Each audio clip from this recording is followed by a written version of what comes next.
Hi guys, welcome to my channel. This side Lavi Shakyawar. जैसे कि मैंने आपको अपनी लास्ट वीडियो में बताया था टैक्सोनॉमिक एड्स, मैंने इस वीडियो में आपके लिए कवर किया है बायोलॉजिकल क्लासिफिकेशन, जिसमें मैंने आपके लिए बायोलॉजिकल क्लासिफिकेशन में सिर्फ 2 kingdom, 3 kingdom and 4 kingdom classification को ही इस वीडियो में बताया है।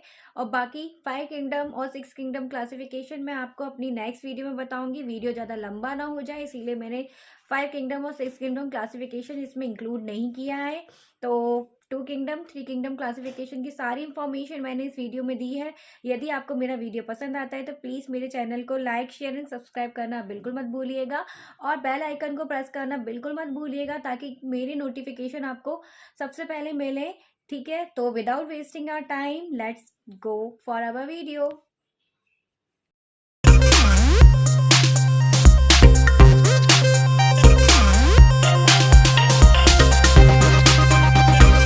चलिए तो शुरू करते हैं हम बायोलॉजिकल क्लासिफिकेशन।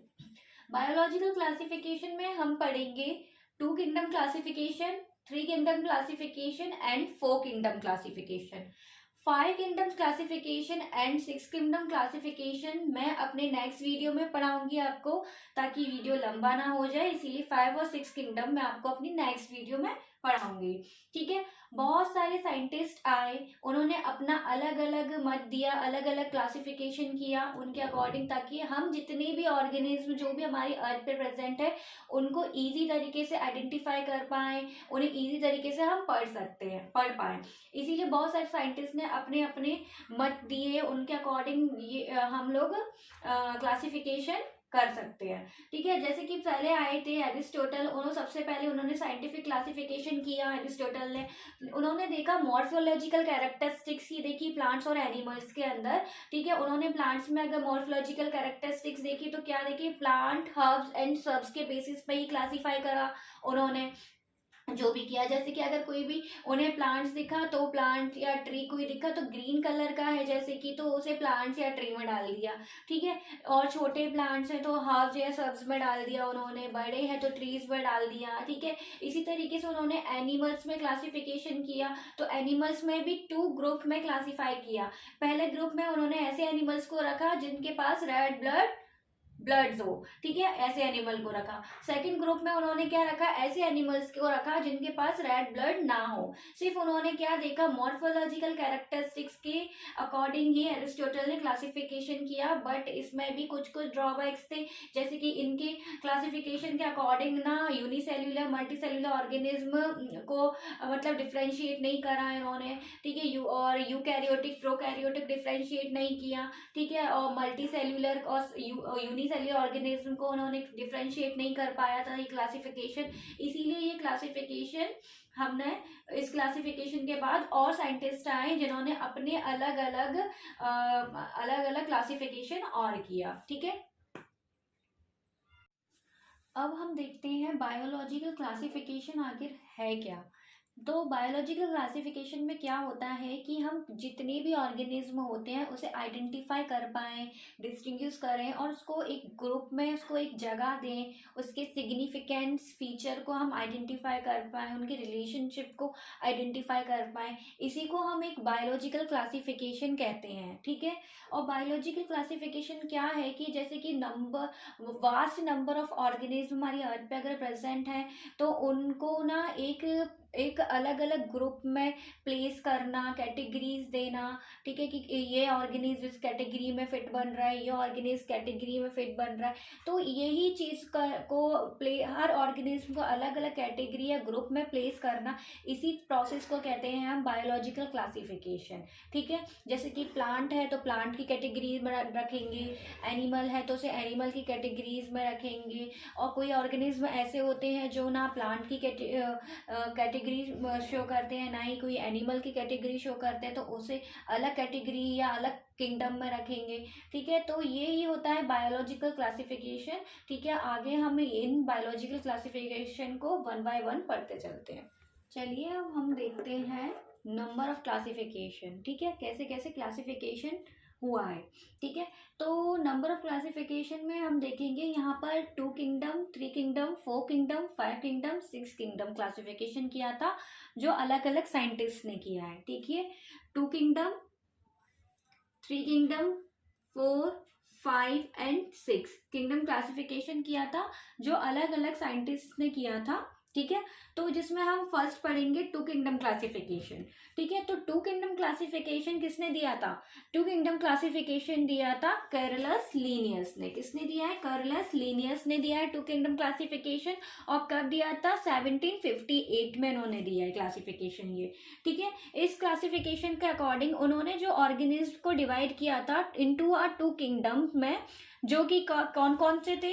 वो थे प्लांट और एनिमल। ठीक है, प्लांट और एनिमल में ही इन्होंने क्लासिफिकेशन किया था, 2 किंगडम दिया था on the basis of presence and absence of the cell wall. किसके बेसिस पे दिया था? कि सेल वॉल प्रेजेंट है कि नहीं है। तो सेल वॉल किस पे प्रेजेंट होती है? प्लांट्स पे सेल वॉल प्रेजेंट है।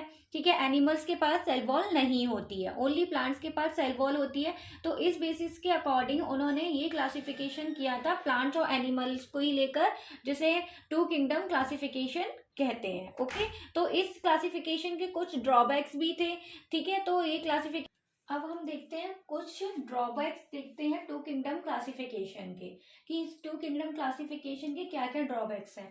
तो 2 किंगडम क्लासिफिकेशन में सबसे पहले क्या था कि यूनिसेल्युलर और मल्टीसेल्युलर ऑर्गेनिज्म को एक साथ ही प्लेस कर दिया था। इनको बल्कि अलग अलग प्लेस करना चाहिए था, कि यूनिसेल्युलर अलग होते हैं, मल्टीसेल्युलर अलग होते हैं। ठीक है, यूनिसेल्युलर मतलब कि जो सिंगल सेल से बने हो, मल्टीसेल्युलर मतलब कि जो अलग अलग सेल से मिलकर बने हुए हो। ठीक है, तो इन्होंने क्या किया था कि इन दोनों को साथ में ही रख दिया था, इवन जो बैक्टीरिया था उसको भी प्लांट में ही रख दिया इन्होंने।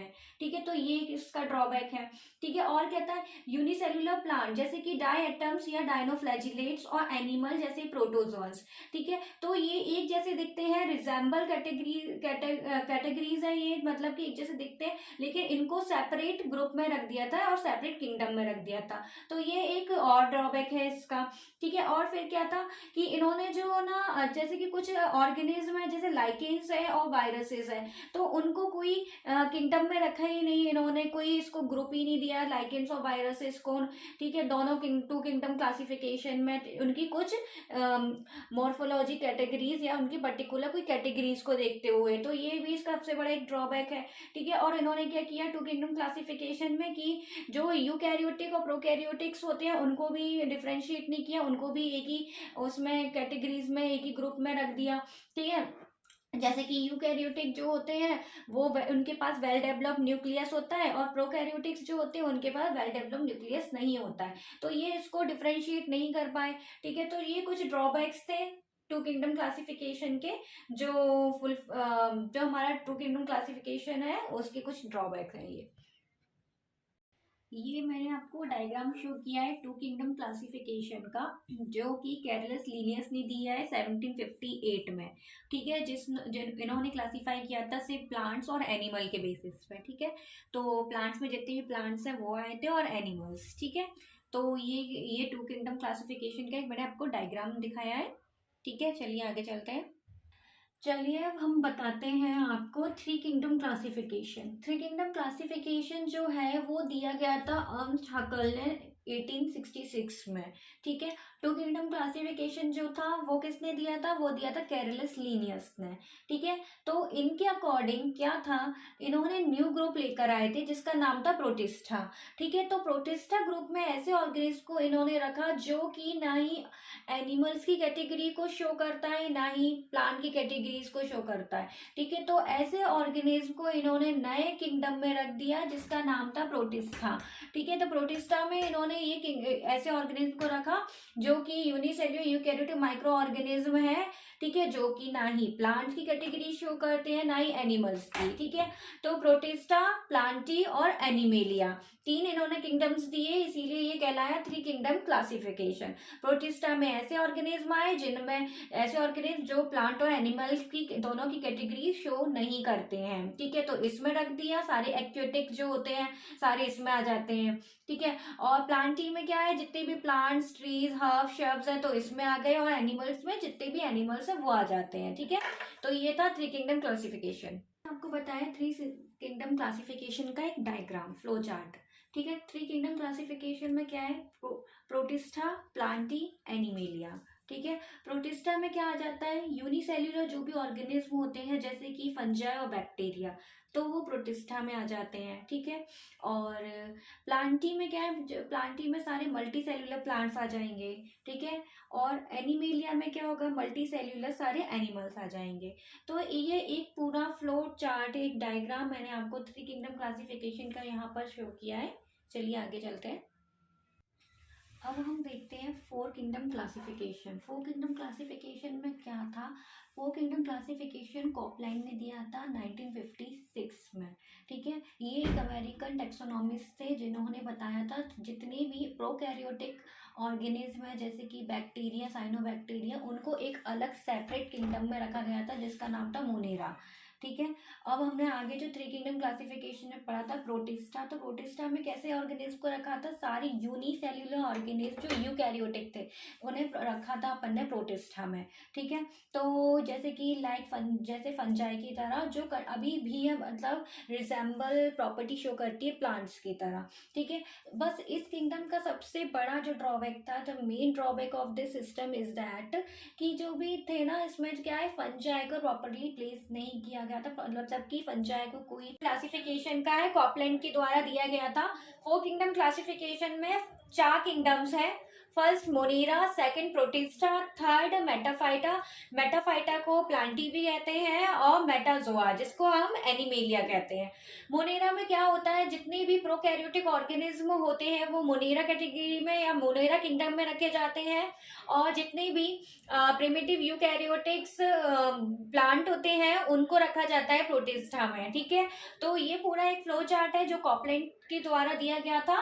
ठीक है, गिवन बाय कॉपलैंड, जो 4 किंगडम क्लासिफिकेशन का। चलिए आगे चलते हैं, देखते हैं। अब यहाँ पर मैंने एक समरी टाइप का बस एक फ्लो चार्ट बना दिया है आप लोगों को समझाने के लिए। तो इस समरी में अलग अलग क्लासिफिकेशन अलग अलग साइंटिस्ट के द्वारा जो दिया गया था वो बताया है मैंने। ठीक है। तो फर्स्ट 2 किंगडम क्लासिफिकेशन जो लीनियस ने दिया था 1735 में, जिसमें उन्होंने सिर्फ 2 किंगडम में दिया था वेजिटेबलिया और एनिमेलिया, मतलब कि प्लांटी और एनिमेलिया। ठीक है। जो कि on the basis of presence of cell wall के बेसिस पे दिया था। ठीक है। और सेकंड जो दिया था वो हकेल ने दिया था, जो 3 किंगडम क्लासिफिकेशन उन्होंने दिया था, जिसमें उन्होंने 3 किंगडम में सिर्फ प्रोटिस्टा, प्लांटी और एनिमेलिया, प्रोटिस्टा, प्लांटी और एनिमेलिया को बताया था। फिर 4 किंगडम क्लासिफिकेशन जो था वो दिया था कॉपलैंड ने, जो कि दिया था 1956 में। उन्होंने 4 किंगडम क्लासिफिकेशन बताया था जिसमें मोनेरा, प्रोटिस्टा, प्लांटी और एनिमेलिया, ये 4 किंगडम्स आए थे। ठीक है। तो ये पूरा एक मैंने आपको समरी आपको बताई है इसमें। ठीक है। अगर आपको मेरा वीडियो पसंद आता है, मेरी इंफॉर्मेशन पसंद आती है, तो प्लीज़ मेरे चैनल को लाइक, शेयर एंड सब्सक्राइब करना बिल्कुल मत भूलिएगा, और बेल आइकन को प्रेस करना मत भूलिएगा, ताकि मेरी नोटिफिकेशन और मेरी वीडियोस आपको सबसे पहले मिले। और इसी तरीके के वीडियो आपके लिए आगे और लाती रहूँगी। तब तक के लिए बाय बाय।